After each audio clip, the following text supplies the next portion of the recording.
Sa pagbisita naman ni Pangulong Ferdinand R. Marcos Jr. sa National Maritime Polytechnic sa Tacloban City, tiniyak nito na handa ang modernong kagamitan ng mga marino. Yan ang sentro ng balita ni Dalia Orit Atuel ng Radyo Pilipinas.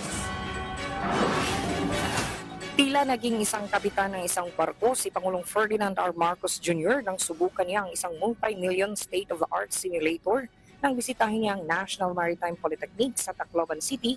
Kasabay nito, ininspeksyon niya ang ilan pang modernong kagamitan ng NMP na layong mapataas ang kalidad ng maritime training sa bansa.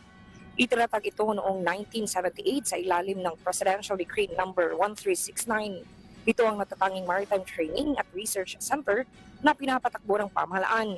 Si dating First Lady at ina ni Pangulong Bongbong Marcos ang pumili sa lungsod bilang stratehikong lokasyon nito. Sa ngayon, ang National Maritime Polytechnic ay mayroong 56 maritime training courses, kabilang ang deck, engine, specialized, safety, security, medical at professional development programs.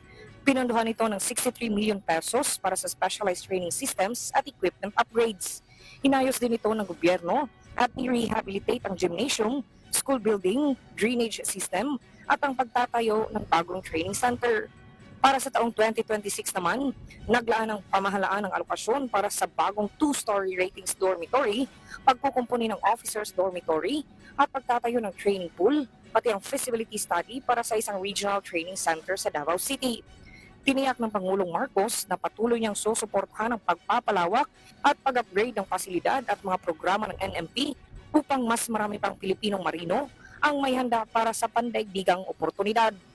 Mula dito sa Tacloban City, para sa Integrated State Media, Dalia Orit Atuel ng Radyo Pilipinas, Radyo Publiko.